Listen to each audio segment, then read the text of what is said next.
Okay, do it live. And I'm Precious Yeah, Gorgeous we're Ralph, and live. I'm We're here with live. Deuce Ellis, the great Deuce Deuce Ellis, Ellis in the building. What's songwriter, good, my rapper, brother? producer. I'm doing good. I feel like I've been more sluggish than I want to be. I need to move around some more, but I'm like in the midst of trying to figure out how to roll out this album that I pushed out. Like we've been working on it for like 3 days. I'm gonna push it out in 2 days, so in like 5 days, just dropping like just doing the rollout. Like we recorded it last year, but I'm just about to do the rollout, and so I want you to go ahead Yeah. and lead. I know you led with you're like I disagree with all your opinions, and especially with the fact that you're even doing this album, this Teddy Yeah. Riley uh, uh, inspired or themed or covering album. So any place that you want to drive toward, let's do that. First of all, like I said before we went live, I love and respect you 100%. You are my brother. You are a Same. peer as a musician and as an artist. So like this is fun for me. This is just some cool verbal sparring and some discourse so that we can share ideas live. Yes, Um, yes, please. with that being said, man, the fuck is you doing, bro? Why are you touching Teddy? Oh, so wait, I what am just I doing? Say it again. Say it again. I didn't hear. I why didn't hear. Say it why you again. touch I said why you touching Teddy? Why what Oh, you know? Um yes, yes, yes. Do you have what go what ahead if you was want if you have more? Yeah. no, we can start there. Let's just start. Let's just dive in. Like why? Uh, Why? Why are you touching I don't remember where the idea came from. I think at some point, like about a year ago, I just realized that um, he has always been my what's happening here. He's always been my favorite producer, um, okay. and I think I just realized that, and then I'm always looking for how I want to make records. Trying to get my live together. That was really my first album. Um, And like I'm you a don't really huge have fan any of music that from you project. before that. And I'm Thank a you, brother. huge fan. Well, yeah, Well, there's no like I said, I've seen you live. You know what I mean? I've seen you. We even like did that collaborative thing where when I was doing like church and I was sampling you doing like different scats and shit. And like right, right. when you because I'd seen you like live loop yourself and like scat and create music over that. And that shit was fucking like to me that was groundbreaking and like I just from where I stood, I thought that was like a lane that you would pursue and like really develop on because you had like great melodies and then really dope concepts on top of it. So, and I even called Oh, you thank in, you, you know, brother. when I did my album Goodbye to Monday to kind of add. Mm-hmm. I seen what you could contribute, and I was like, man, I would love to have you add to this project. So Yes. with me seeing that, and then me seeing how you approach life together, I see such a revolutionary artist. I see someone who's really innovative and pushes boundaries. Um, Mm-hmm. so then I'm like, why would you touch Teddy, man? It's not, you know what? So Yes, I yeah, totally understand. I understand what you're saying. but hit me. What's the motivation behind it? What's the mind frame? I mean, the biggest thing for me is, I mean, there's not much thought beyond I love his beats, and I just always wanted to make like so trying to get my life together. Let me Okay, go back to that. okay, Trying to get my life together was a culmination of like I want to say since I came back from my tour. I don't know if you saw my one man show, What Should Be the Fear. I wrote yeah, and composed an album for that never came out. That music ended up in the one man show, but it never. I never I recorded an album, but I never had the money to finish it, and I actually didn't record it the way I wanted it to. I wanted to record it, so that record never came out. But like that was like the start of me realizing that how I wanted to make music, and I wasn't at the time. I wasn't, and still now, I wasn't finding anybody who knew the way I wanted to make it. And so I just started just teaching myself how to produce. Are you there? yeah. I'm right You here. there? Okay. I just started I'm here. teaching myself. Yeah, I can see you. Yeah, I Okay. myself how to produce and I do it through like looping and stuff like that, through like loop apps, and I just build my own way.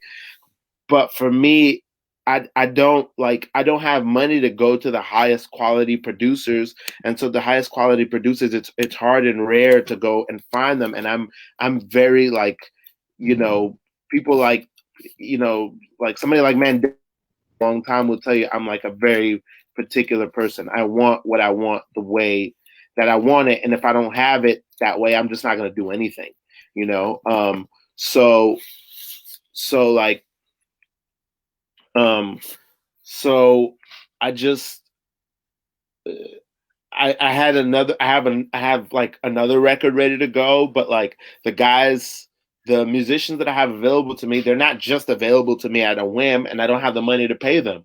So like I'm always looking for new options and new things to inspire me to write, because like I'm very I'm very limited as a rapper. If I don't feel like the beat I'm listening to is a beat that I have to rap to it, like this beat was made for me to rap to, then I can't do it.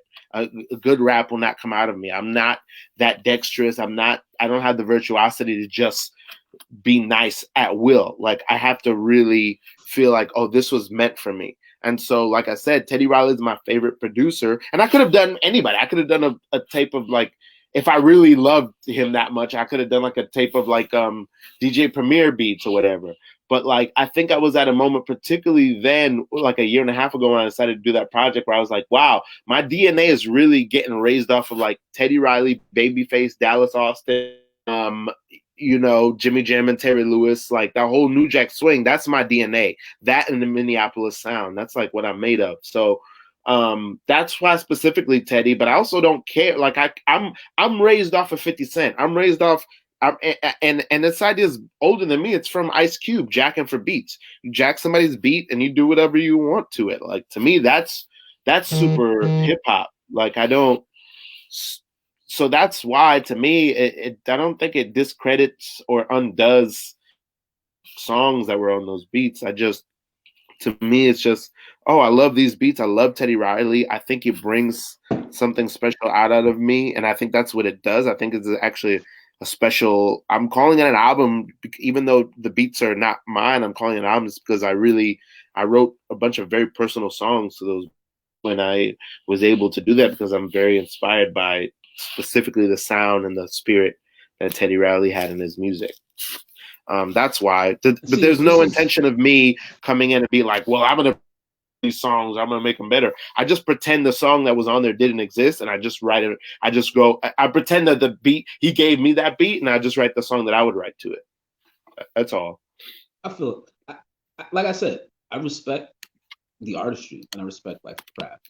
But then I'm Mm-hmm. also like, man, two things. The producer in me is like, when Teddy sat and he made those productions, there were people in the room. There were people. There was energy, even for the Mm-hmm. writers, even for the vocalists that are over. There's energy and thought in mind, and making the beat for the timbre of that artist's voice and all of that. So Oh I'm like, yes. knowing how those are like custom built for like Mike, or any of the artists that Teddy worked with. Yeah, I didn't use any I'm sitting Michael, like, which is not no, on no, no, purpose. I no. I'm just just couldn't find any, but I didn't use any Michael. that's some of But that's Teddy's why the work. record is called Trip, because my favorite Michael Jackson album is Dangerous. To me, everybody about Bad and Thriller and what's the first one, Off the Wall, but to me, and It's a hell of a and one of my discography, man. favorite Fuck. joints, yeah, my favorite joint on that album, I think, is it's either Jam or it's Why You Want to Trip on Me. And so as like a subliminal homage to that, I just I think you got it in but you, yeah. man. I think that's really what irked me is that like sound wise, especially because I'm just Mm-hmm. always driven to like new sound and to innovate. In fact, you're trying to create, man, we So I'm make gonna ask something you to and repeat whatever you said. I'm gonna ask you to repeat it because I just lost it. yeah, yeah, I seen it black out. Yeah. Sit and build like this new track or even like that's the other thing, bro. You know what it was? Have you seen the thing on Revo? It's like now they're just celebrating like the history of like Virginia music that came on there, money, like the big studios and stuff, just bringing a lot of that Hold on one money to second, it. Deuce. That Hold on goes. one second, Deuce. Deuce, hold on one second. Hold on one second. Hold on. Yep.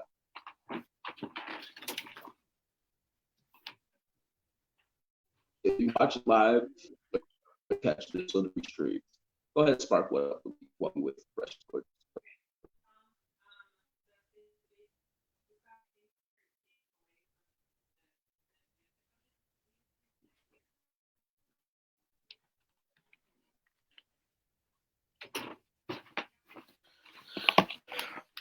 Hey, bud, I'm sorry. I went to go check on the seafoods. I could help it. All right.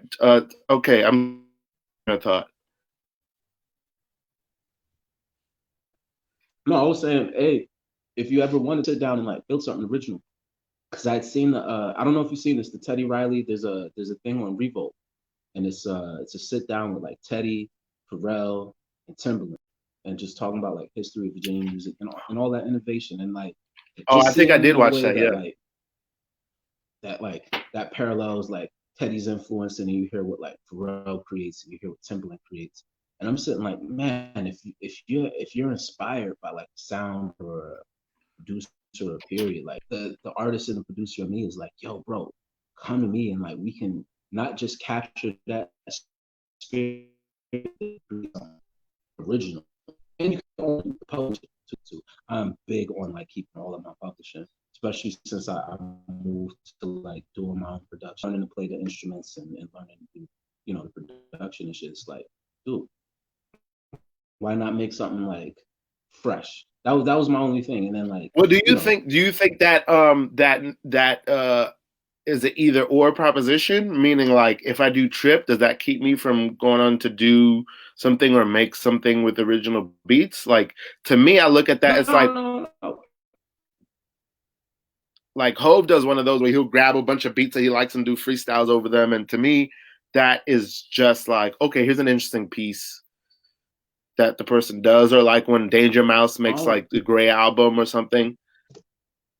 Hove has done like 2-3 mixtapes where he jacked a bunch of different people's beats. That's why you have a Pump It Up freestyle from Hove. that's so What's the other one that's he's done? so early 2000s though. Like we got to think for I mean, 2030. the That beats and I'm this is doing, not. I'm going from like the late '80s. I know, and that's why I'm like, man, Yeah. we can take that inspiration. And this isn't an either or thing either. This is just like my personal gripe. Like when I seen me get in the room and like the announcement of the project, my initial feelings like, wow, I was like, yo, I'm gonna hop on live, see the mind behind, Mm-hmm. what inspired this, because it's like, bro, we can just make that. And like as an artist who like is then a fan of other artists, and you look to the people that are your peers or whatever inspire you and keep pushing. Especially the innovation level and the rollout for getting my life together, which mind-blowingly original.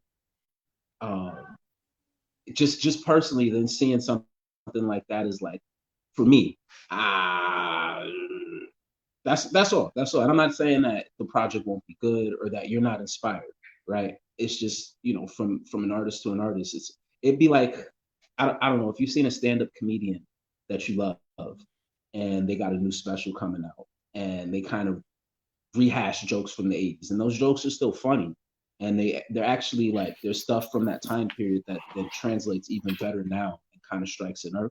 I'd still be like, man, we could have sat in a writing room and took some of that energy and made something fresh.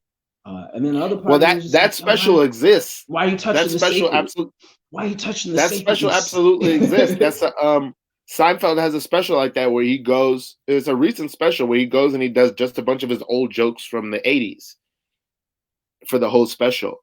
And I mean, I love that special because I Yeah, don't know but any of those jokes.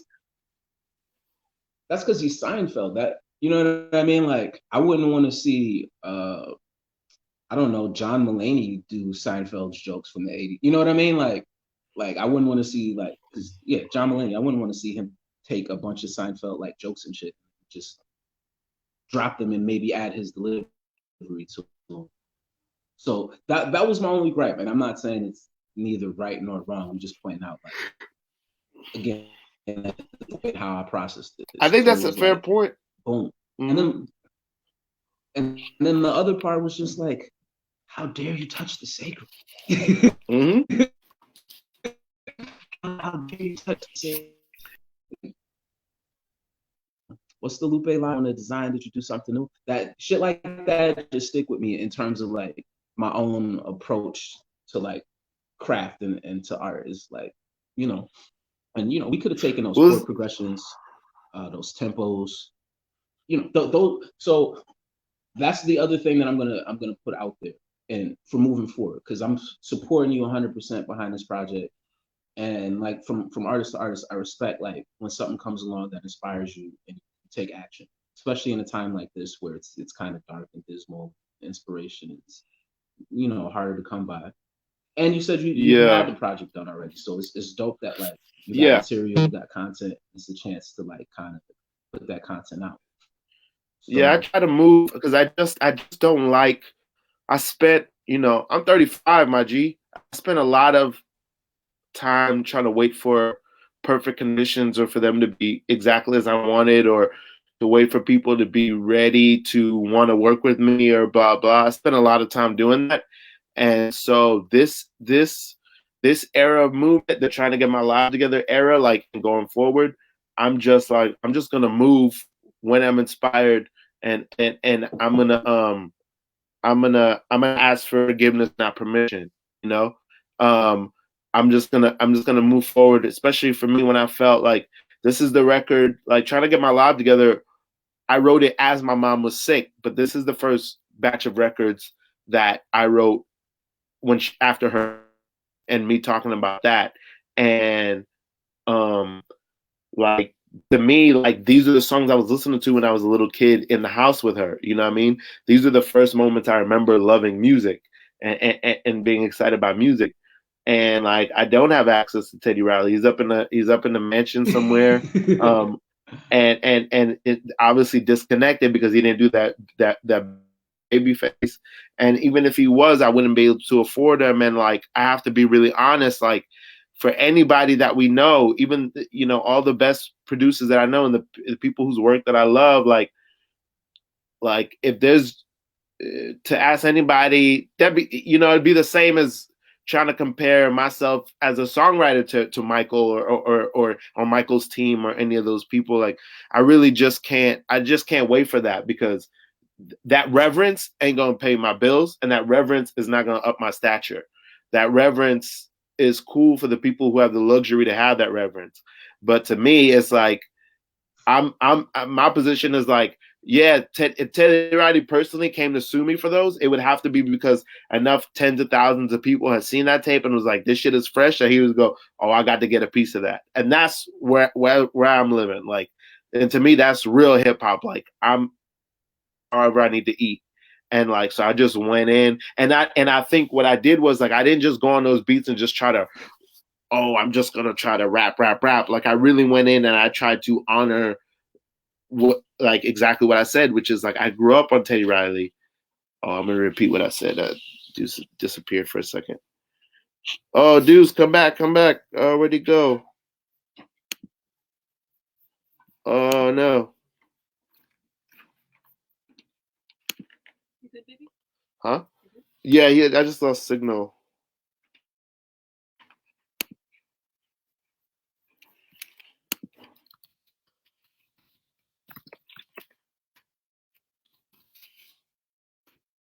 Oh, there you are.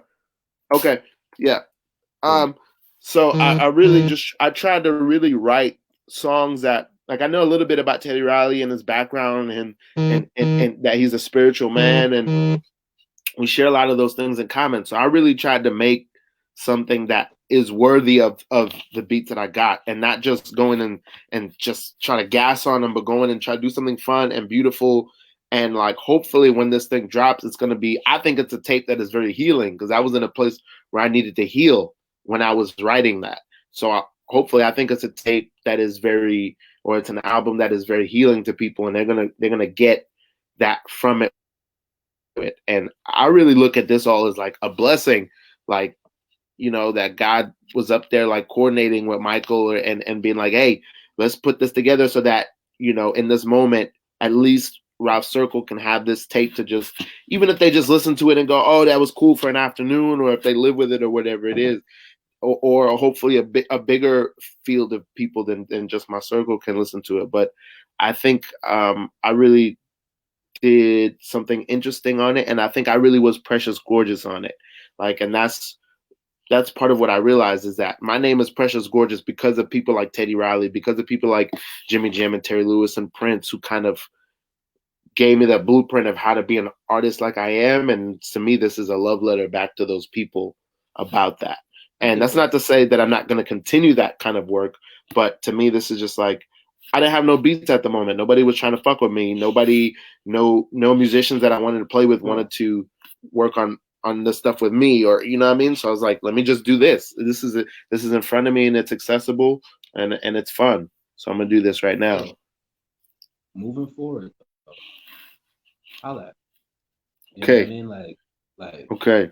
we can sit and build from scratch until what we build is pristine and fits your vision. Like we can architect. I'm just letting you know that so that that's out in the universe. You know what I mean? That like Mm, as from a musician standpoint, and then from a fan of the craft standpoint, like I'm down for that. And like, mm, cause like when you mention like an artist like Prince, so here's the thing, right? I'm a guy who I've been blessed. I've been able to like tour the world off just rapping. Like that was like the first half of like the Deuce Ellis manifestation, and even that mm, whole time, like, cause I never grew up with access to instruments, or my parents were heavily opposed, and they never really like. Anytime I wanted to do like music school or like even in school, when you got to pay to be in band, like they weren't trying to do that. So in my adult damn. life, I, I think it was after I seen that Quincy Jones documentary, and he had said something like, even if you rap, you should still know how to play like an instrument and know music, Mm, and that really like set in my head that like that happened, and then at the same time I got a big gig as a like for as a producer to help in someone that I fuck with produce a musical, and they brought on all mm, these talented musicians, and I was running the show, and now here I am, and the musicians are like, yo, let's do 1-4-7, and then let's change it and let's switch keys, and like I'm barely keeping up, and like for me like that happened, and the Quincy Jones doc happened, and I was like, man, I don't ever want to feel musically behind like that. And I realized that if I was gonna push the culture forward the way that like I felt like I should, it was my responsibility to step up in all aspects of like my music game. So like just knowing the theory, knowing how to read and write it, knowing how to play an instrument or two, like became an obsessive thing for me. And it was like, yo, especially because hip hop, we come up in a sample based era where the music that inspired hip hop was made by some amazing musicians.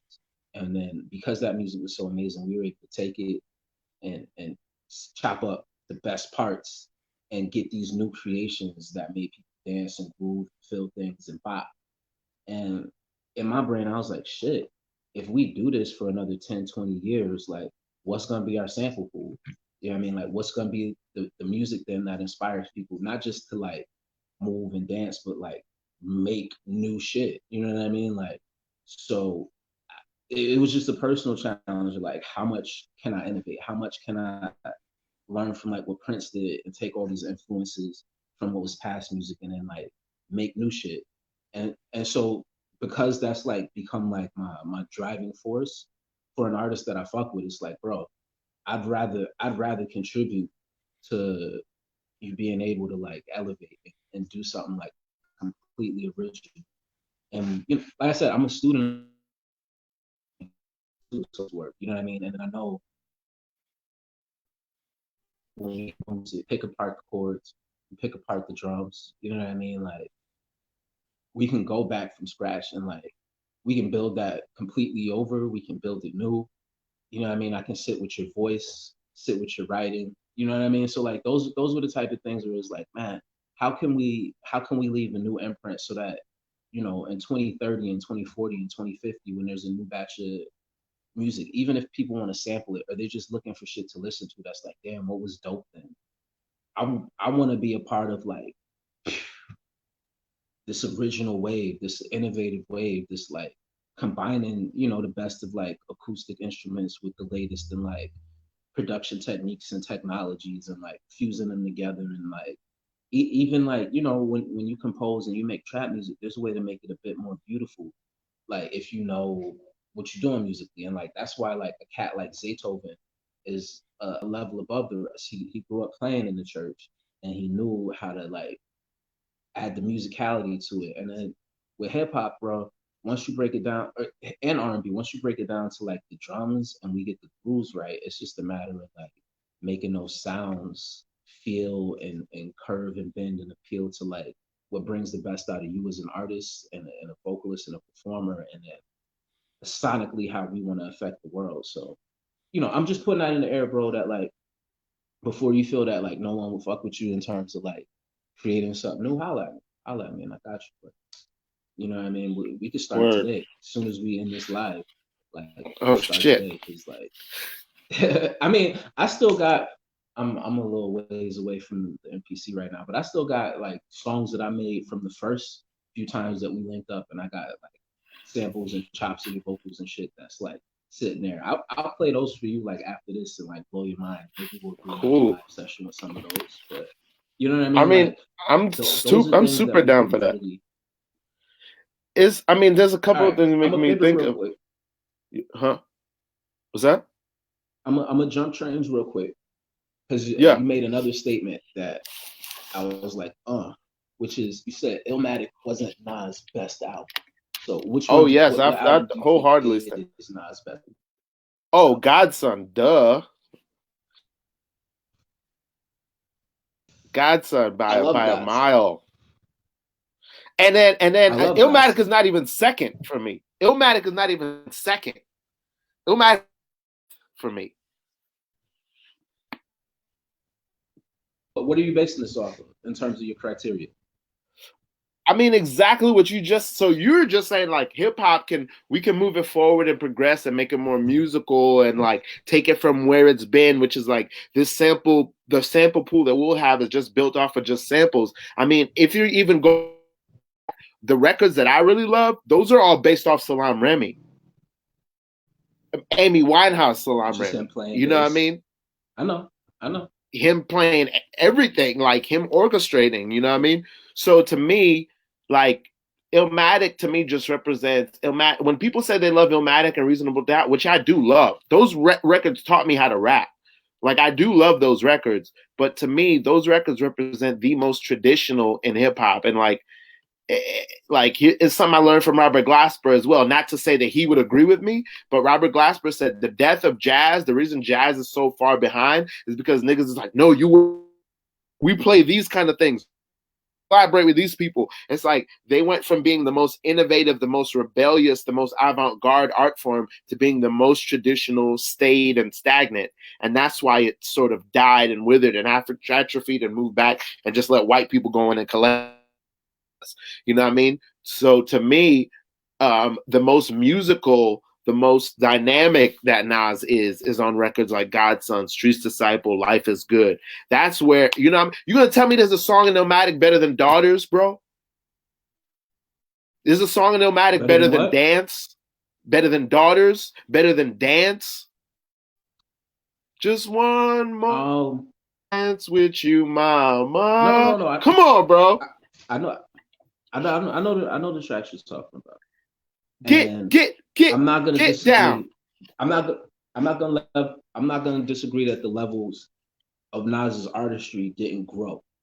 Um, I just when you look at Illmatic as like a whole piece, it's just a level of brilliance. You know what it is too that really makes Illmatic special. There's a certain level of like hunger and a certain level of like I may never do this again. You know what I mean? Like it's all on the table. So like really, and it because I've like went back and listened to Illmatic like recently. It's really personal, but it's such a sophisticated level of rap. And like that it's become the standard, but it wasn't the standard at the time. And that's another thing that like sets it apart is like up until that point, no one was really rapping like that. Even Rakim, who Nas drew comparison to, wasn't rapping like that.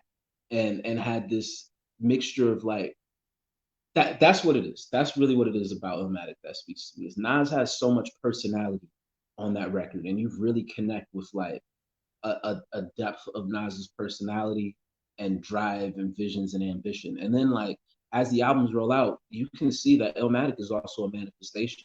Like there's so many lines there that are like setting the tone for what Nas would emerge into as like What a he'll go man on and to as an be. artist. Yeah. And so like in that respect, I just hold it to a higher standard because even Nas wrote it and went into that project as if it'd be his last. But but I totally agree that like a record like God's Son. First of all, that's just a grown man record. Like Illmatic is what, an 18-year-old, 19-year-old, you know what I mean? Like writing his way out of the hood, whereas like God's Son is, a 30-plus-year-old man who's dealt with like the loss of his mother, who's a father now, Who's you in know a what I mean? Who's been embroiled in a through battle with Jay-Z, who is, no, you know what I this is mean? Yeah. the battle is still going on, but this is kind of post battle because and Yeah, Nas it's already still took the going W. on. But last real nigga alive is he's talking that shit. He's not talking that shit, but he's letting That's what I'm people saying. know It's real this is what's grown. going on. Yeah, But that's what I'm saying. Like yo, a record like it's that also his it was record. Like, there's no duds on there. His rapping is at the highest level. The musicality is at the highest level. Like Salam Remy had it on lock. Salam was like, yo, ain't nobody. We're not fucking around on this, Nas. We're not playing that game where some of the beats are cool. No. Godson was like from front to back is cohesive. It's ooh. Godson there's one thing I'm gonna knock Nas for on Godson. This is one thing I'm gonna knock Nas for. And this is just the artist in me again coming out with the channel. Just one thing I'm gonna knock Nas for, and I wonder if you're gonna catch it, right? On his previous record, takes the shot at Jay, that Jay got bodied by Eminem on his own shit. But then on Godson, he gets a piece of production from Eminem, but does not do a record. I think what? Carry the cross? Yo, I carried the cross. I said, but no. I said he got production from M, and that song is fire. But what I said is he didn't go. Oh, but he doesn't have M on it. Yeah. I don't want M on that song. I don't want M not on that song. Not on that song. I'm saying he doesn't have any track with him and M. Okay, I understand that, and that's my only gripe is like, especially embroiled in that point in the battle. That's one of the ways that you bring it home. You don't diss somebody for getting out rapped and then not rap with that motherfucker. But get that. I mean, you're also yeah. I'm just throwing smoke. I'm throwing smoke right now. You're also in a chamber that is like not for like you saw that was one of my early of like the competitive rap is sport. Rap is a contact sport. That shit, I can't tell you how much that shit does not resonate with me. I have no use for competition. And I was about to say my favorite rapper is Common, but Common's been in some famous battles, but I don't think any of those battles were ever his shining moments. I don't, and not that he didn't win the battle, but it's just like who cares? Like that's not what I love Common for. That's not what we love Jay-Z for. That's not what we love Nas for. It's not what we love. If you love Drake, that's not what we love Drake for. That's not what we love. Hold on. The only person I can think of. No, it's part of it. Though. It's part of it. And you don't have to go to beef with somebody. You do not have to go to beef with somebody. But this is swordsmanship. This is swordsmanship. And it doesn't even have to be like direct contact swordsmanship, because a handful of my favorite artists have never battled each other competitively, but they've sharpened their blades with one another. That first flow of Wu-Tang solo albums is only so good because they're competing not just amongst the 9 brothers, but amongst the whole industry. You know that there's like, and not from a beef point. You understand? Like when we say hip hop. Yeah, I've never heard them niggas talk about that. Like I've never they're competing to stay on the record, but I've never heard any of the Wu niggas talk like that. And what really to me. I've never heard them talk about they going at each other. It's always I didn't say no. It's not going at each other, and that's when we say hip hop is a contact sport. It's not just going at each other. It's the fact that like I know you rap, you know I rap, you know the levels that this shit can go to. There's never a point where I'm gonna let my bar level and my artistry level. You know what I mean? Like once the bar is set. That's what I mean. And all the great artists, honestly, have even been, because it's not about going against each other in terms of attacking each other. It's about like any other sport. You know what I mean? Like basketball, you find out your favorite ball player is the greatest, not just when they play against whoever they play against or when they scrimmage, but when they get a chance to go against the greatest. You know what I mean? Like in their respective platforms. Even comedians do it. Like, you don't think Kevin Hart's watching Dave Chappelle's specials and taking notes and ready to like come back funnier? You know what I mean? Because like I the mean, other, you learn and you're influenced by people, you're inspired by people, but I've oh always yeah, felt and like that was a very like limited point of view. I felt like there's a limit. I've always felt like that was a limited, because that'll stop you from, it's like I talk about this all the time. Like I whenever I see Mandela, I thank God all the time that we never got caught up in that bullshit. Because you know how much I would have missed him, and many conversations I would have missed out on having from him if we ever got embroiled in like, yo, to me, but see, yeah, that I it's really completely respect. If somebody next to me, is like, oh, who's the better rapper? If you're the better rapper. You're the better rapper. and I'm I done. Like, appreciate I about have you, but no use for that. And it like doesn't help Mandela's me my learn. brother. Mandela's Yeah. my brother, right? But we're in competition, friendly. You know what I mean? It's not like, and it's not about like who's going against who. Nah, but there's a handful of reasons why. One, Mm. all the perks go to the best. Like we can all agree on that, right? Like all the perks But go who can to. be a best? This is what I'm saying. Because, like, okay, It's so moments, bro. It's okay. moments. Earlier today, somebody was like, "Oh, my favorite MC in the Wu Tang is the." I said to them, to me, it's always been between the Jizza and ODB. How is there a better in there? It's just two very No. distinct The person. end result is How could there not be a better? the end result is not a better than, because it's not about being better than. Like, and I'll take that example. I'm not trying to be better than you. I'm not trying to be better than Mandela. But what I will say is that when I see you guys show your best versions of yourself, I know that I'm not going to be worse than. You know what I mean? And I know that, all right, if the bar has been set here, maybe I could take that bar a level higher.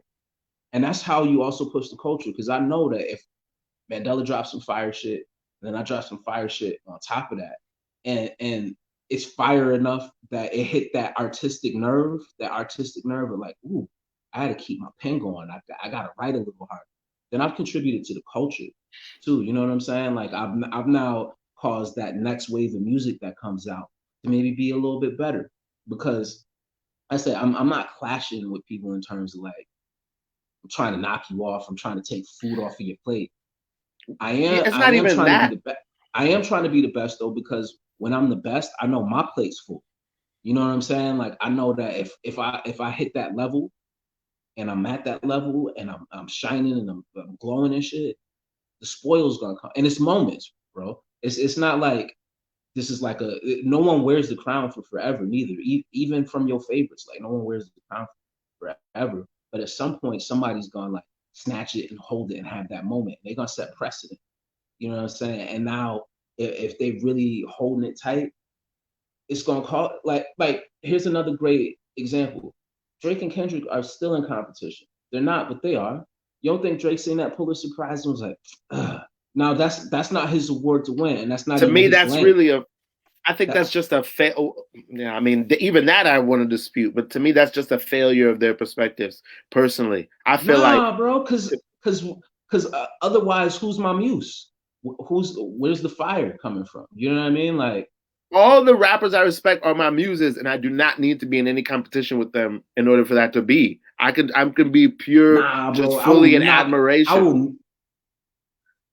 But see, here's the thing: if you was in a room with any of your favorite artists, Mm-hmm. and you get on a chance to be on a track with them and Yes, and do your thing, you go on to yes. do your thing. I'm I'm gonna do, but like, that's if what I'm gonna do. My thing. I'm not gonna be in there trying to outdo them on what they do and also do my thing. Like no, I no, don't I'm feel not like trying I to pen outdo my their best thing. verses if my ego is involved in my pen.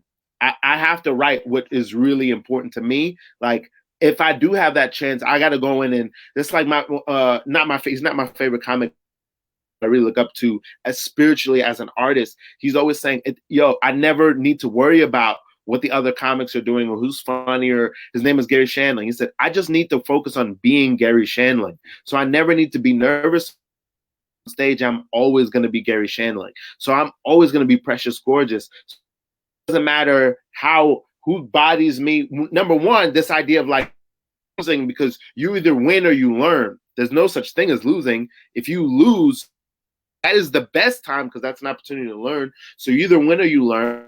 And then the other thing is I can't focus on pleasing my ego and being the best one and being myself and fully expressing myself. Now I'm trying to walk in two directions at the same time. I really try to focus my heart on like whenever I'm in that mode. That's not saying I don't get in that mode. I'm a young man. I have ego. And I'm not just talking about song making.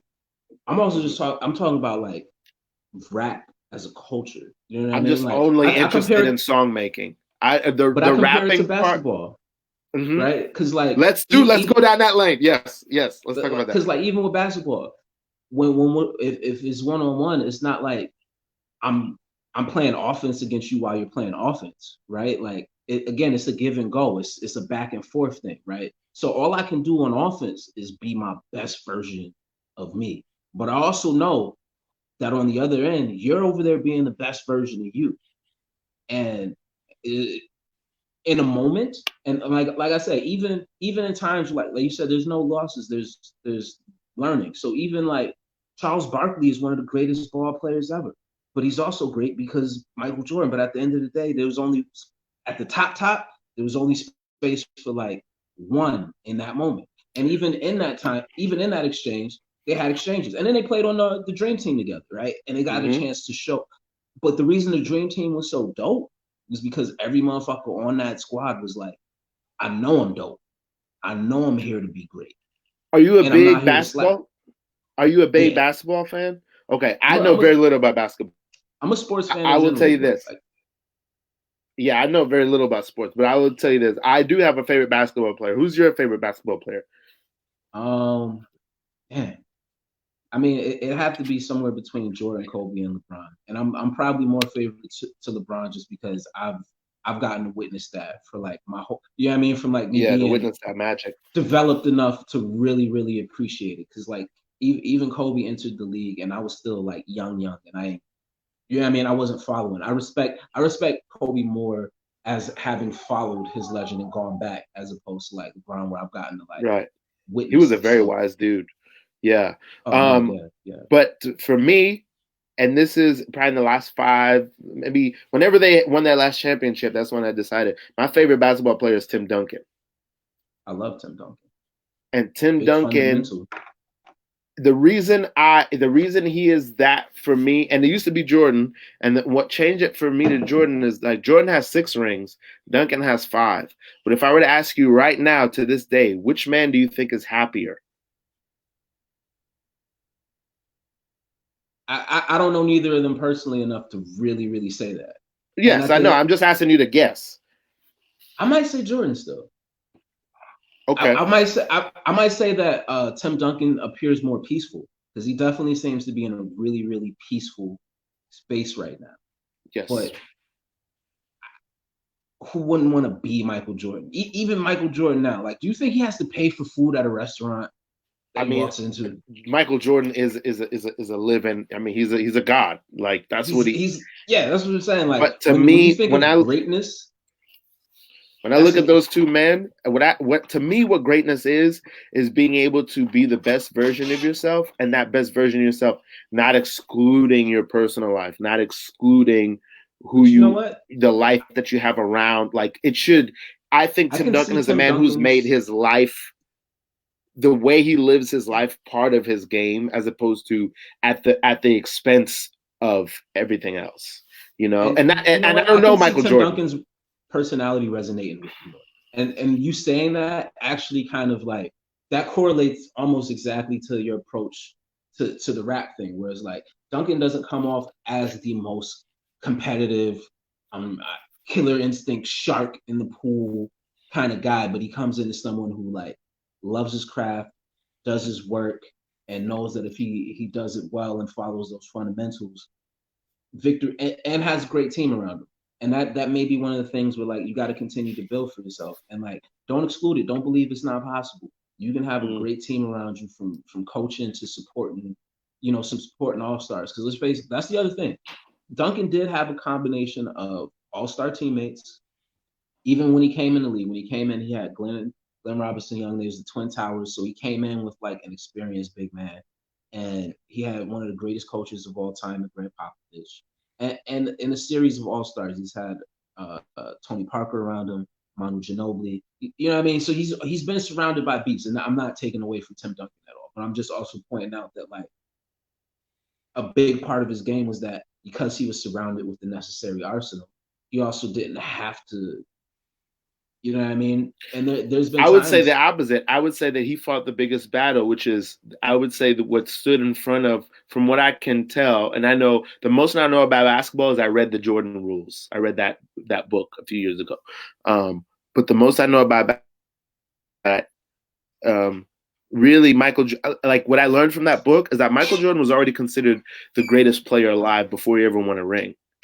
And what everybody said about him was, oh, it's crazy that the greatest player alive will never get a ring because he will not trust any of his teammates because he knows he's so much better than them. I always thought that was fascinating. And like what I learned is that Phil Jackson had to like piece by piece teach Michael to get rid of his ego and to trust the men around him because he would not win otherwise. And to me, Tim Duncan has fought the greatest battle because really what was in front of him was what was in front of any player and their greatness is their ego. So if you can conquer that and realize that the people around you, investing in them is everything, investing in the people around you is your win, then and you win before you even, whether you get a ring or not, then to me that is what a champion is made of. And Michael did learn that lesson, and Kobe did learn that lesson, and who knows what kind of challenges Tim Duncan had to learn to learn that lesson. Either maybe he naturally has that disposition, or he had to learn a really big lesson young to learn it. But either way, to me, that is everything. A man who is at peace with himself and who does get out, like, to me, that's martial arts. It's like, get out of your own way so that things can go the way they're supposed to. You know what I mean? It's like, that is what a champion is, And let's and face it, in the human art, there's a whole series of like, I mean, like you said, Jordan figured it out at some point. Kobe figured it out at some point. Duncan may have had a different experience because he came into the game with some championship. People who are already championship built, which can, yes, when you're young and you're talented, but you have people around you that can steer you already because they've been there. That changes things too. You know what I mean? Yes, but how many people had that experience? How many people came in and were under others who were already champions? Drake. At least a few other dozen. Yeah.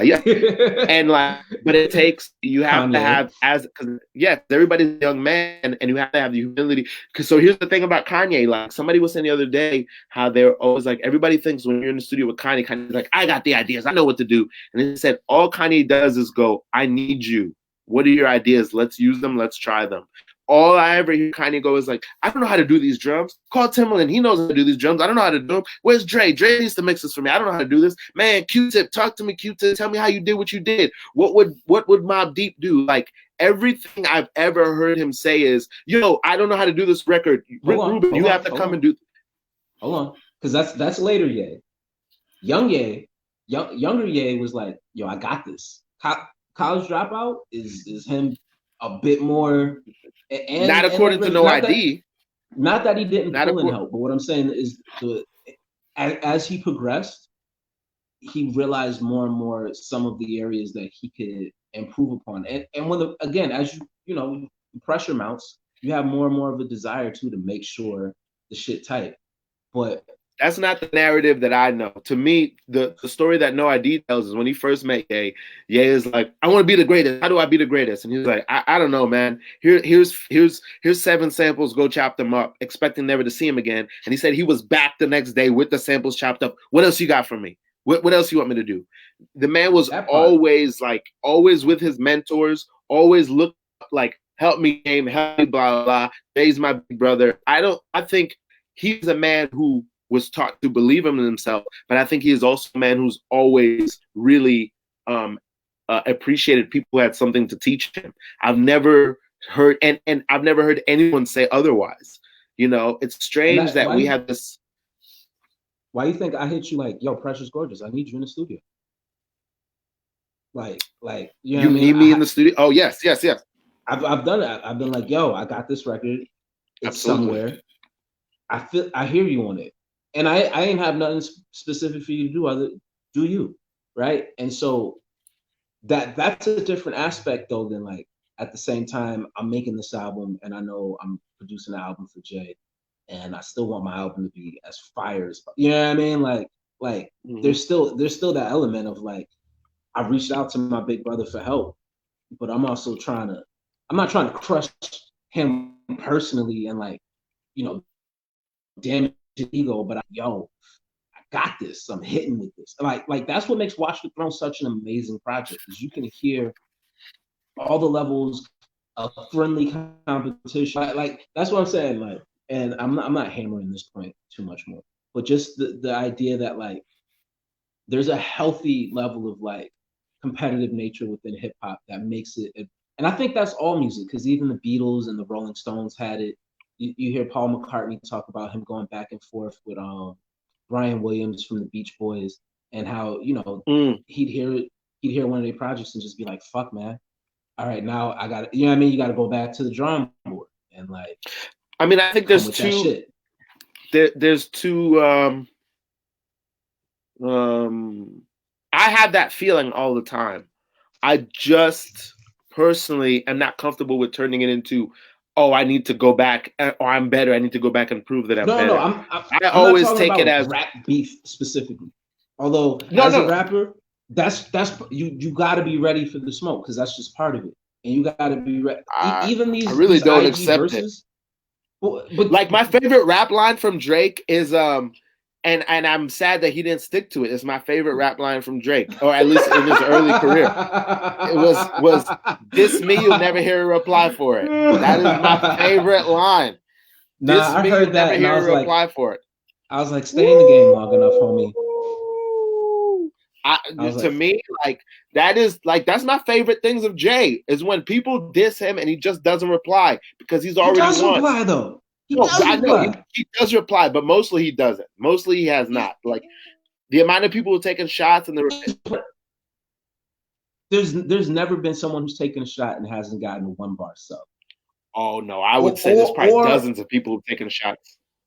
Or hasn't been put in a sweeping general, like there are people who may get a personalized 1 bar sub. Even I'm about $1. What the fuck is 50 cents to like people who get put in the general pool of like, how does takeover ends? Fuck all y'all. You know what I mean? Like, you're right. Like, there's never a moment where like in the J catalog, so even fucking about the hit back like. Hold on, you're breaking up. Say that again. I said even D Haven. Okay. You know, got hit with the line, fuck D Haven for caving. We was in the streets. Real men ain't supposed to speak on that. That was street shit. You know what I mean? So like, there's just that issue. And when I heard that line from Drake, "This me and you'll never hear a reply for," I was like, "Ah, it's early. It's early in your career. I love that line. You're not gonna send to the top and not end up getting shot at enough that you're gonna have to shoot back. Because if you don't shoot back, people will continue to take shots. And I'm not saying men shouldn't defend themselves, but the line at which we need to is overstated, and a lot of it has to do with our egos, and we don't admit to that. You know, I I've respect heard that. Mike I do. Tyson says that every person at some point in their life, they have to fight. Every person at some point must fight. It just is what it is. And I do understand that and agree with that. But to me, the most important moment in hip hop in the last 20 years is I believe it's 2002, the I Declare War Oh concert yeah. where Jay brought Nas out. That is the most important moment Oh in the yeah. last 20 years of hip hop to me. And like the moments where like Meek Mills is like, yo, I was high. I'm sorry, Drake. I called Drake and I told him I was sorry. I called the game. I'm sorry. Like those moments to me are like, or like I just posted a video the other day of Hollow the Dawn and Pat Stay, two battle rappers that I don't know that they ever had beef, but they went on live and published like them talking about their addictions and like, Hollow the Dawn's battle with Lean and blah blah. And these are the moments to me that are dope and that are fresh. These are the moments that push the culture forward. Like But see, those all those Pusha moments T that you calling spoke out of. Pusha T calling out Drake's baby, and then Drake calling his baby mama out by name. Like I haven't even heard those records because I don't want to be disappointed in those men like that. Like two black kings going at each other like that for what, bro? For Oh no, that was a great moment. grew That was a from great that. moment. I Ugh, savored in that moment. ugh. I can't even look at it, man. And you made the Pusha T ugh, because that's how real it was. It was just. I mean, I haven't heard it. I if you haven't haven't listened heard the to it. record, then it's different than seeing the fallout from the record. That just took, I mean, the And hearing fallout, the I don't understand how that makes the fallout worth it. It's like now this man's no, child no, grows with the trauma of I'm not this saying that. moment because of the. I'm not saying on the fallout from the moment. I'm saying like as a hip hopper and remembering when that bomb dropped, it was just a fun moment. I've seen so many dope fun moments It like comes with so like from much. when the Like, lots and state property went back and forth. You know what I mean? I think we're in agreement that people died in the Game and 50 um, beef, right? People died. niggas die every day, B. Yo, over rap, though? It wasn't. It was deeper than rap at that point. I, I What I mean, was gonna yes, say is but it starts there. Words are think so we're powerful. Go ahead. I'm sorry. I think we're in agreement in the fact that like when we say competition in hip hop, the negative aspect that brings in violence and dirty aspects of our character out. None of us want to see that. None of us, that those moments that you spoke all after pain had been occurred. You know what I mean? Like when people talk about their addictions, it's because they've gotten addicted. You know what I mean? When people make peace on a big platform, it's only because they went to war, and the strength of that peace is only a result of the fact that the war was so fierce, right? And like they go hand in hand in order to create those moments. It's the different ends of the poles, of the polar opposites or whatever. So like yes, when people get hurt and when ego gets involved and it's a pride thing, that's where it's negative. But I think where it keeps people's pen sharp, it keeps the game innovative, it keeps people not getting comfortable in themselves, you know what I mean, of a certain level of artistry that they put out. I think that's like the beauty of it. You know what I mean? Like, and again, like there's a way to do it right. Like in my mind, the way that Drake and Kendrick have beefed is one of the most beautiful expressions of hip hop because like they've not they've made sure it to occupy completely different lanes of the spectrum and now provide two completely different. And there was a time where they could have intertwined, and that music and that musical output could have been more intertwined. You know what I'm saying? But in creating these two different spectrums and forcing them each more along the lines of what you said, it was like Drake at some point knew, all right, I'm not gonna out rap Kendrick. That's not what I could do. I can't do that. And Kendrick also realized I'm not gonna pop song. So they both delved it, and that's where you get To Pimp a Butterfly from. Because I feel like their clash and what was happening musically at that moment is a huge reason why you get a project like To Pimp a Butterfly, where it's like, okay, I know right now I can't dominate the charts. I know I got this shit in my heart. And sonically, because I'm where I'm at, I can take it here.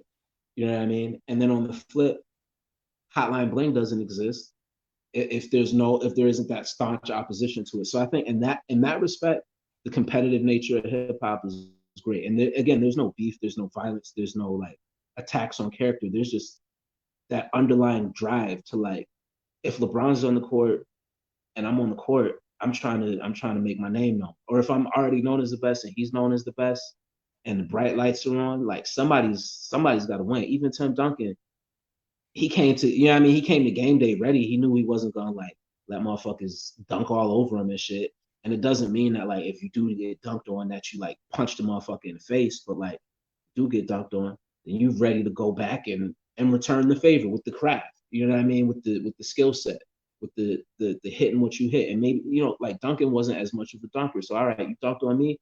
I'm not gonna be able to dunk on you, but I'm gonna hit you with this finesse move, and you're not gonna be able. And I might hit you with it 2-3 times, just to let you know you're not messing with this. And you could get off what you get off, and I'm gonna figure out a way to elevate my game so that maybe some of the best of what you do don't shine. So that you got to step up and do something else. You know what I mean? Like, but see, that's where I'm at. Why would we want to work in any paradigm where we're inhibiting anybody else's shine for any reason? Because the only reason, no, here it is, right? Because even Prince and Mike had this. Prince came out and seeing what Mike was and added this whole nother level of edge and sexiness. And then you get Bad. You know what I mean? You get songs like The Way You Make Me Feel, where Mike was like, all right, I'm not just this strange fellow who can make these wild records. I can make a song. I can make some sexy shit. You know what I mean? So like shit like that, where it's like, all right, Mike, this has worked for you and this lane works and we see you there. What else you got? Or are you going to stay in just this lane and occupy this space? And nah, Mike came back and was like, yo, I could do shit you ain't seen yet. I can elevate, you know what I mean? So like, and in that respect, and like, especially with Prince and Mike, like you could feel the levels of like, okay, what else you got? That's what I mean more so than like, I'm trying to knock your block off. But I mean, yeah. I'm a huge Michael and Prince fan, but like their beef is the most uninteresting part to me. Like I've never looked at that and been like, it's fascinating because it's a mystery, but I've never been like, oh, thank goodness that they never worked together, that we never got the song from them. I'm thinking about, I would have loved to see a song from them for sure. More than a song, I would have loved to see so much from them. What I'm looking at right now, looking at Take Care. Right? Mm-hmm. You know how many songs are on Take Care? 30. There's a lot. There's 19 songs on Take Care. You know how many songs Drake is on? That aren't the Weeknd songs. No, he's on the songs with the Weeknd. Nah, how many? I think it's he's on 18 out of 19 songs. Mm-hmm. You know who's on the song that he's not on? Who? Kendrick Lamar. Yeah. Kendrick Lamar has a solo song on Drake's album, on his second album. Yeah. That was so to me is what is possible if men can, and these are men that I have great respect for, but if men that wasn't gonna happen like every Drake album. I'm not saying it had to happen to any Drake album. What I'm saying is that moment was never explained. Like that's a mystery we'll live with until one of them decides to explain it. But all it says to me is Drake had so much respect for this guy, and Kendrick had so much respect for him that it was like, do a song on my album because this. This means something. This competition level thing is definitely a respect level. Like I'm not competing with you artistically if I don't respect you. You know what I'm saying? Like if I don't. Yeah, and that's where I'm saying like when there's a certain level of respect there, I still think that they have a huge amount of respect for each other and for each other's craft, and why can't they express it? They do. They've both expressed respect for each other's craft. That doesn't mean that just because I respect your craft and I respect you as an artist, that I like you, or even that I like your craft. I may, you know what I mean? Like I may respect your artistry and your ability. And your execution, but I just may not like the end product. I don't think they dislike each content. I don't think either of them dislike each other's work because I hear all the time. I've heard Schoolboy and Punch say that Drake is the best, one of the best in the game. I've heard Oh both of them yeah. say that recently. Oh yeah. But So again, if I respect you and it's friendly competition, because even like there's not a ball player right now who won't say like LeBron is one of the best. That won't say Tim Duncan is one of the best. Like that's been earned. That doesn't stop me. Even once I'm established as one of the best, that doesn't stop me from competing. That doesn't stop me from like. And it's a respect thing. I think respect even makes it more prevalent. It makes the competition at a higher level because when I respect you, now I'm not trying to disrespect your work. I'm not trying to take from your legacy. I'm trying to push the game. I'm trying to push you. I'm trying to push the artistry to a point where that artistic nerve get hit to the point where you gotta be like, damn, shit. You know what I mean? I gotta step it up. I gotta bring it to this level now. Like that. I That's just feel like really what I'm speaking on is but definitely never in a space where it's disrespectful. Although, again, because this is rap and this is a contact sport, that you're subject to that being. Well, here's the other thing. All right, let's take rap out of it and you're let's only bring it back subject to it to if like you're black only culture. subject to it if you you're only subject to it if you agree to it. You But know what I no, mean? let's bring it let's bring it back to like black culture in general. Let's take it to like recess and the lunchroom table when you snapping jokes, right? We all Right. snapping jokes on each other. We cracking at each other. But we friends. Right. But we still trying to get the Right. funniest joke off. That's still where that shit Right. come from. That's where it all comes. And like when we cracking jokes at the lunch table, we gonna touch some nerves, and that's how Well, we I'm not all gonna saying laugh. I'm not against battle rap. Like I said, I just watched the interview with Holiday. Like I watch battle rap, like organized, but like that's not what we're usually talking about. That's not usually where these things go.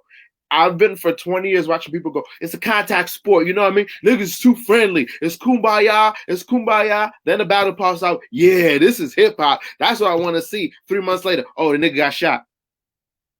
Oh, I didn't want to go this far. Oh, it shouldn't have went this far. Oh no, it's this is just like high school. Watch them let them niggas fight. Oh, he's in a coma. Oh shit. And Such a that's black and time. we see that pattern repeat constantly, and we always pretend that it will work out differently next time, and it never does. And it doesn't create. It's like a battle has never created an album that won a Pulitzer Prize. Yeah, You know what I yeah, mean? A dude. battle has never Damn, created an album that. Damn is entirely Oh, the result of Kendrick creating this competitive era. why do you think that? What makes you think that? From even the record on Big Sean's joint. Remember that was on Big Sean's album. Big Sean was like, "Yo, I'm still gonna let this be out." That's before To Pimp a Um, Butterfly. and then Controls before To Pimp a Butterfly. the lead up to no, it wasn't even To Pimp a Butterfly. Was it the Heart Part 4 that came out right before Damn Drop? Yeah. And on the Heart Part 4, it was the same thing. I'm letting niggas know. You know what I'm saying? Like, and that was from K Dot. So it's that same type of energy where like the creative atmosphere has been the competitive atmosphere has been created. And Duckworth again, is because of Drake. the not because of Drake. That's such a general sweeping statement. What I'm saying is when you're reaching for your deepest artistry and you're aware of the levels that your peers are at, and you see your peers rising to higher levels, you reach for higher levels yourself. So And you're saying that with okay. and you can see that like the sort of back and forth in the discography. Now, again, the different work rates, different levels of artistry, and I don't think that they spend all this much time, necessarily thinking about each other. But I know for certain, and you'll hear it in certain records and in certain approaches, and just in certain like song making choices now of like I'm gonna go this direction because I know where my competition is, and it plays out. It plays out in so many factors, in the end results that you get from like the placements that you get, the opportunities that then present themselves after your art. when you know that you compete at a high level. You know what I'm saying? And like I said, it's not specifically try.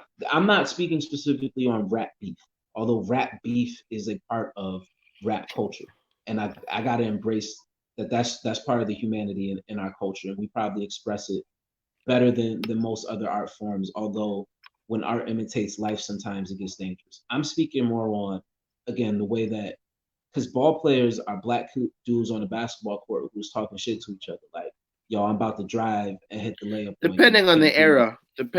era, some eras are more pugnacious than others. It depends on the era. Listen, I really think all even this is LL, choice. You know. even LL came on the scene and got his respect from battling, and he Again, didn't. I'm This not is against battling, organized battling. Like I came up doing that myself. Like that is not what I'm talking about. But this idea that but inspiration and growth songwriters. and evolution has to be tethered to a competitive, I'm gonna beat my brother in order to get better. That idea is a fallacy. We've No, attached to it, not. I'm gonna beat my brother. That's not what I'm saying. I'm not saying I'm gonna beat my brother. And or I'm gonna be I hope better, that you or hear that. whatever it is. we Hell we yeah, because we all right, talk about it like as if that's the only way that can work. What I'm saying is that does not have to be. There are other but paradigms. I respect that. I respect that, but I just know I know the nature of the beast. You know what I'm saying? And like the fact is, even when you drop whatever project you drop, or I drop what I drop, you're gonna listen to it, you're gonna hear it, you're gonna evaluate it, critique it, see what's great, see what's not great. And somewhere in your DNA, you also gonna pick apart not necessarily how can you be greater for the sake of beating me, but because greatness has now been put into the world, how do I, you know what I mean? If the bar has been set here, what do I have to do not just to get to that bar, but to raise the bar higher? And when I say that, I'm not raising the bar higher to like knock my brother down or to be like, you can't raise the bar to this level. I'm raising the bar higher because if you get up to that level, you've now elevated yourself. And now I'm not gonna be stuck thinking the bar is here. I don't put the bar there. And maybe I could stay there. I could stay in that spot comfortably. That spot brought some money, it brought some opportunity, it brought me some new fans. I sold some merch off the bar being right here. Then you came and you put the bar here, and I'm like, shit. And as a result of you elevating to that level, your music being that much tighter, your perspective being different, your bars being, yeah, you know what I mean, more precise, your music selection being like, now I gotta sit back like, and I'm gonna see, oh shit, the rewards of that level, the opportunities that came from raising the bar at that level. I'm not necessarily getting them down here at that level. You feel what I'm saying? And now I'm That like, just okay, to what? me that makes me dependent on somebody else to Nah, grow and to music learn. is dependent on everyone else. There is no way that music. Listen, you're making a project off Teddy Riley's beats. Yes. That would not have happened unless he raised the bar to that level 30 plus years ago. So if that's the case, if that is then the case, why would my attitude not always just be a full reverence and full like why would any because it's like because he's older than me because he's from another generation, why would my energy ever be anything adversarial when I know I owe him and so much? Like why would my It's energy not ever be adversarial. adversarial to All right, anybody? all right. It's not adversarial, but let's put it like this: Quincy handpicked Teddy to do Dangerous for Michael. Do you Mm-hmm. think that Teddy went in there like, yo, I love Quincy so much, I revere him, I want to honor him You ever by watch a like, Teddy Riley interview? but That, hold on, that's exactly how he talks. by not elevating. What I'm saying is, when that mantle was passed, he knew he had to take it to a certain point. Okay, but now this It's is what not I'm out of saying. disrespect. What It's is not the out of poison? disrespect. What is the poison in us when we feel that if we elevate or grow, it has to be at the cost of someone else? It No, I'm not. has. It's not at the cost. It's at the So then, benefit of why is everyone. hip hop a competitive sport?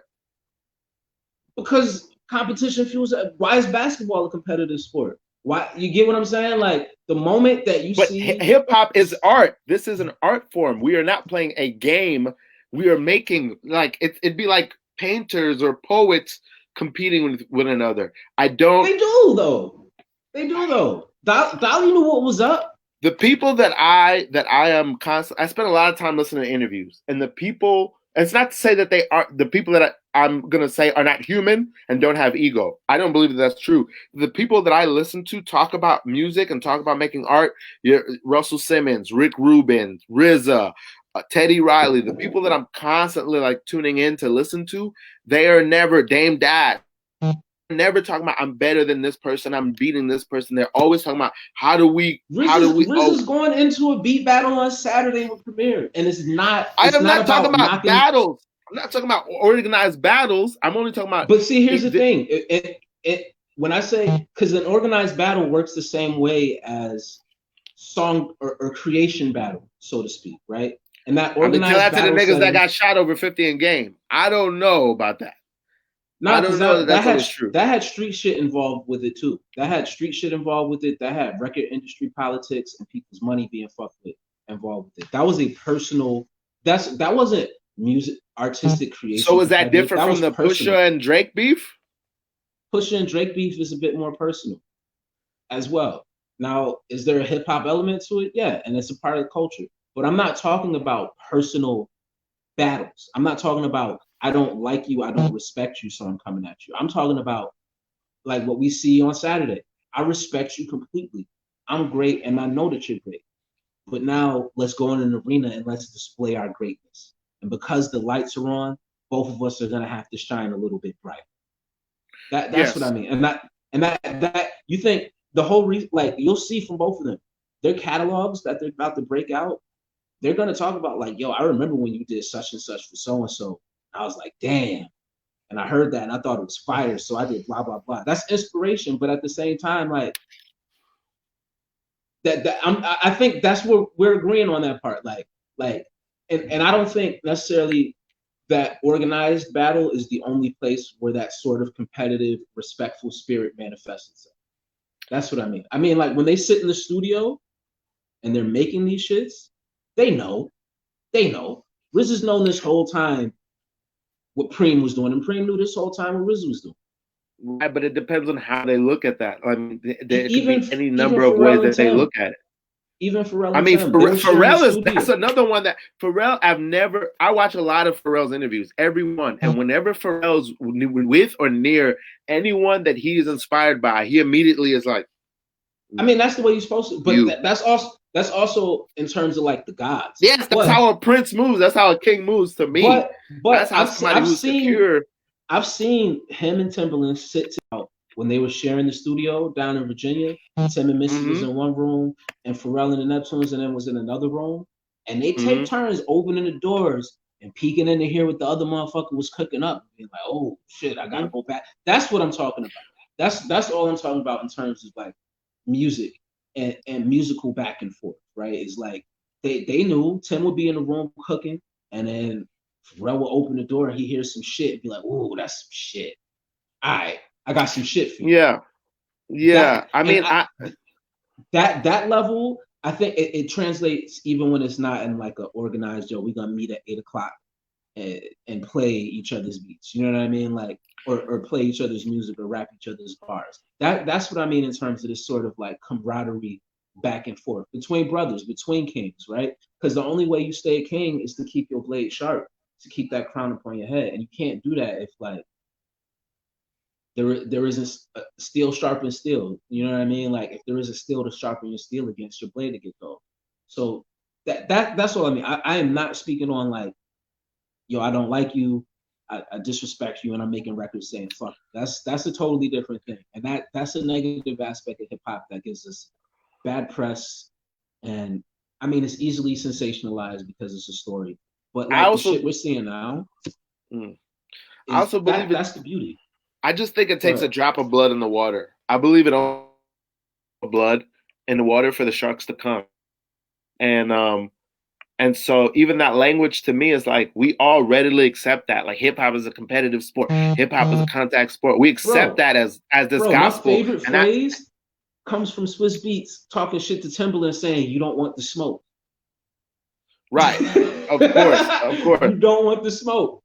To and me, like, I mean, they're doing is showing videos and right. They're being silly with one another, and like that I do, and I've also personally seen that go sour. Like they're older, wiser men who understand that. But to me, like Swizz, like I've watched tons of interviews with Swizz, and all Swizz.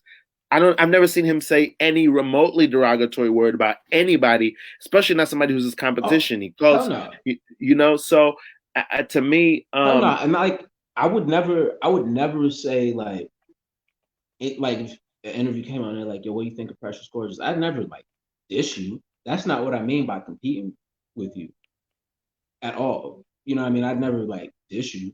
But when I hear like the level of artistry, I'm be like, all right, I'm coming for you. That's all I mean. You know what I mean? And like not I'm coming for you personally, just I respect it's a respect thing too. It's like, damn, I really respect what you did and I'm coming but for you. imagine that. Imagine that. Like imagine you hear like I do a record about like my mom, or I do a record about if I have a child, and then you go, oh, okay, I see you. I'm coming for that ass. Like this is about my family. What do you know what I mean? Well, That no, is no, the part because that I what understand. will Like, happen? because when No, you're no, talking about that's a just dope about rapping, example. like pure rapping, like like to me, like this whole idea also of like, so when you brought up the basketball metaphor, like I always think about it as like there is a place and there is a beauty in like and one mixtape and like street ball, but the difference of like because street ballers do carry a chip on their shoulder of whether or not they can make it to the league because they don't accept where they are and they see it as a hierarchy. And really, the reason I believe that a lot of great street ballers do not make it to the league is because they never leave the mentality behind of like, because the mentality that we carry is you win if you make somebody look stupid. But the mentality that it perseveres in the league is it doesn't matter who looks stupid, it's about who wins because we are counting the points. So to me, it's always it's what's most important to me is when people talk about rapping and this and that, it's really about it's street ball. It's like who can look the coolest, who can make somebody else look stupid. But to me, I for the longest time saw that dichotomy, and I always said like I'm about the league. So to me, rapping is only about what makes the song better. There's this emotion. How do I push that emotion as far as it can go? And that is the only thing I look at and care about in terms of raps. That's how I measure everybody. So it doesn't matter to me how many disembodied metaphors and bars and double entendres you do, because if that rap doesn't make me when I get to the hook go, oh fuck, like and makes that hook glow 1,000 times hotter, then I don't set on the record. You know what I But mean? And see, even if it's a you record gave with a no great hook, even example. if it's just raps, like You, it's you where did you take me emotionally? That's why we love Drake. That's why we love Kendrick. Jane, he says it over and over. It's not how we think it's how witty the bars are, but what we love about him is where his bars emotionally but see, metaphors with the and entendres, with that's the that's a great example of how, from my perspective, something artistically creative would be competitive. I might hear you okay. do a really personal record and touch on heartstrings and make people feel away. It make me feel away, and I might be like, man, I ain't got no personal records like that. I'd love to make Mm, one. And now I'm mm. not gonna make a personal. I'm not gonna. And that's what I mean in terms of like that cool My personal competitive record nature. gonna be Is more like, personal. no, no, no, not even just I'm gonna now. I'm go trying to make a great person. deeper. Right, I'm right, gonna make somebody. You know what I mean? Like, all right, maybe I shed one tear listening to your track. Can I get three tears out? right, You know what I mean? right. Like, and not just, and it's not just like I'm trying to slap down your record personally. It's more like, wow, that was dope. I never seen a craft approach that. Now that I've been made aware of this type of approach, how would I approach that subject matter, or how would I approach that level of vulnerability, or you know what I mean, like whatever I element just it is that like will take on. And now, and in terms of like the league is, yo, you just by setting a bar there and hitting that artistic nerve, you've just now made maybe a handful of more artists make a bit more personal of a record. You know what I mean, or expose a level of vulnerability. And like that's what I mean in terms of like people of any in any creative form kind of having friendly competition that's based out of respect. It's like, wow, I didn't even think that like I could approach it like that. But now that I see that it's approached like that, that's dope. You know what I mean? Like we could take Adidas and Nikes. Once a certain level of like sneaker technology was created, like if I'm to remain relevant, let alone competitive, if I'm just to remain relevant, you just hit this new level of innovation.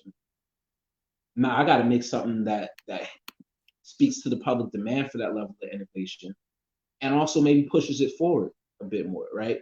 That's not me trying to like not make people not buy your shoes. In all ideal, more people should be buying shoes now because there's something cool in the market. There's something happening in the culture.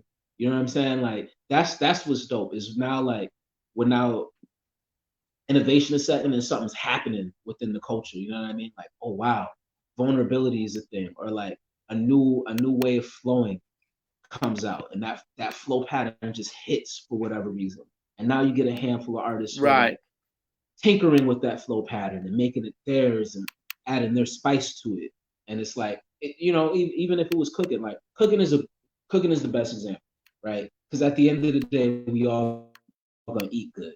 And that's how I feel. I take your plate and slap your plate down. No, I'm just trying to make a dish that like when they like, and I was like, I don't know if you ever seen like aunties at like a family event and they all put a dish in and they may even lean over like, so did you like those rice and beans? Did you like that mac and cheese? You know what I'm saying? Like, and they looking from just the family to see who's gonna Right. make that when the food hit, and you could tell when like this, all right, this shit ain't people, that shit stayed on the plate. You know what I mean? Like all the mac and Okay. cheese gone, but them peas and shit, they still on the plate. So like that's all I mean in terms of like friendly. Kind of like I'm trying to smack and plate of food that you create, and I just want everybody to eat really, really good. Now once I see you done made some dish and added some foreign ingredients or some spices that I never thought of adding. I'm not gonna add the spices that you add because I don't cook like that. That's not my bag.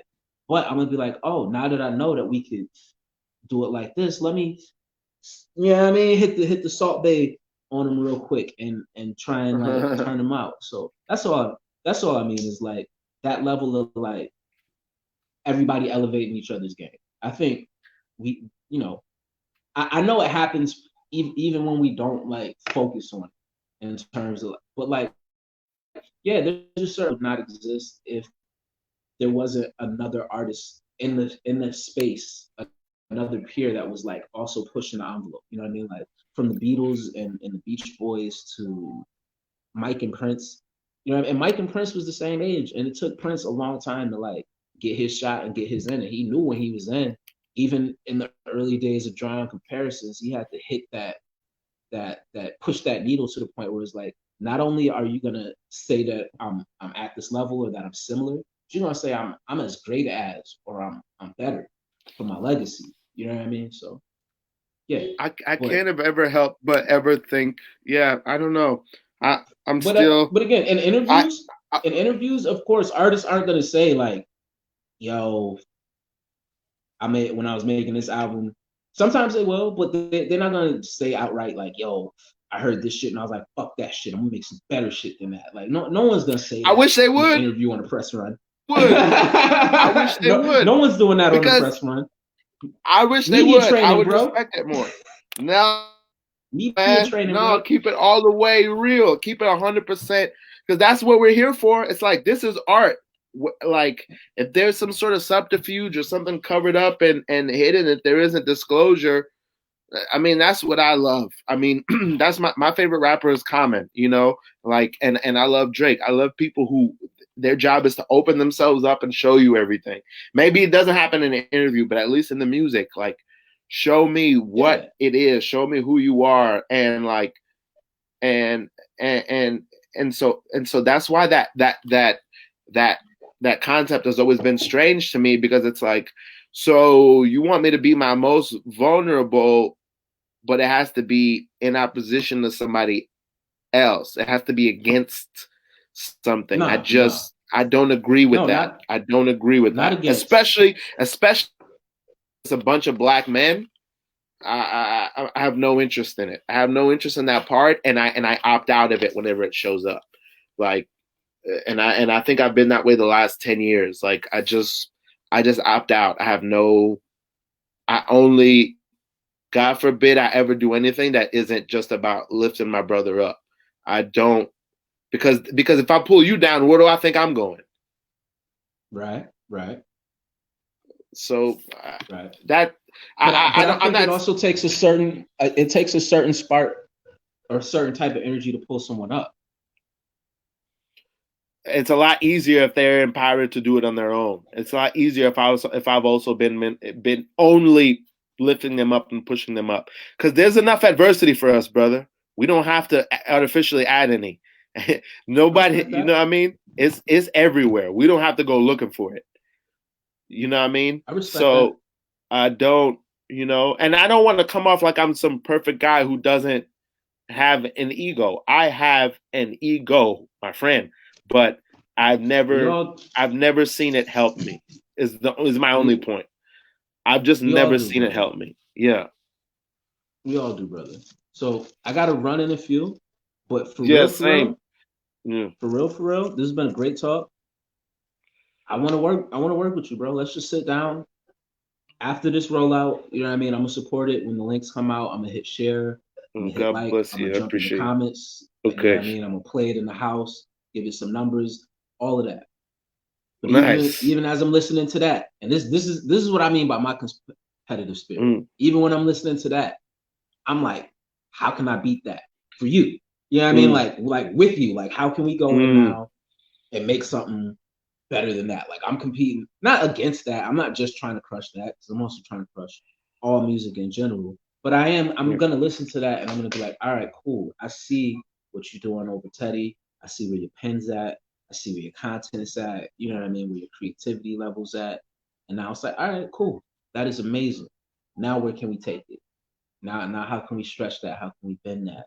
What sounds can we bring to it? You know what I mean?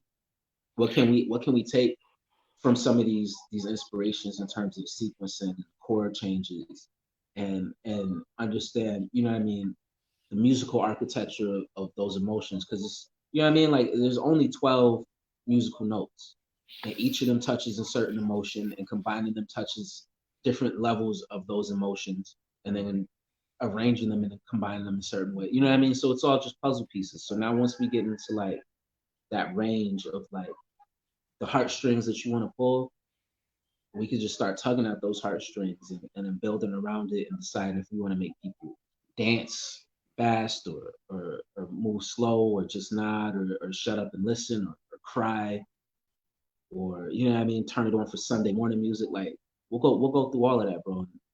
Again, Okay. in the spirit of really just creating the greatest shit possible. We'll see what we can make happen. So I, I'm I would love proud of that, you. brother. I need you to know that. Thank you. I absolutely, absolutely love the way that you rolled out the Trying to Get My Life Together. I think that was one of the best rollouts that I've seen. All the original content that you made, the imagery, the outfit that you had, and the way that that became the cover, and like the animated image, like the whole thing was just brilliant, brilliant execution on a Oh, high thank you, level. And brother. so whatever I can do to contribute into like high level art like that, I'm 100% around for. And yeah, bro, I'll be supporting this one too. I appreciate it, brother. Thank you very much. Thank you for having this conversation with me. This was a great conversation. I feel like this is it helped me in many, many ways. I appreciate you, Hell brother. yeah, bro. Same, All right, same. Stay safe out let's here. link up. All right, brother. Same to you. Be well. All right, we'll do it live. That's how we do it. Get in that ass and we argue. So yeah, if anybody else wants to argue about some hip hop, I might be doing some more today. Let's talk that shit. Precious Gorgeous Trip out Sunday, produced entirely by Teddy Riley. You can catch it on my website, preciousgorgeousf.com. Tell your friends and listen to it. I think it's my best record yet. Yeah. Talk some shit.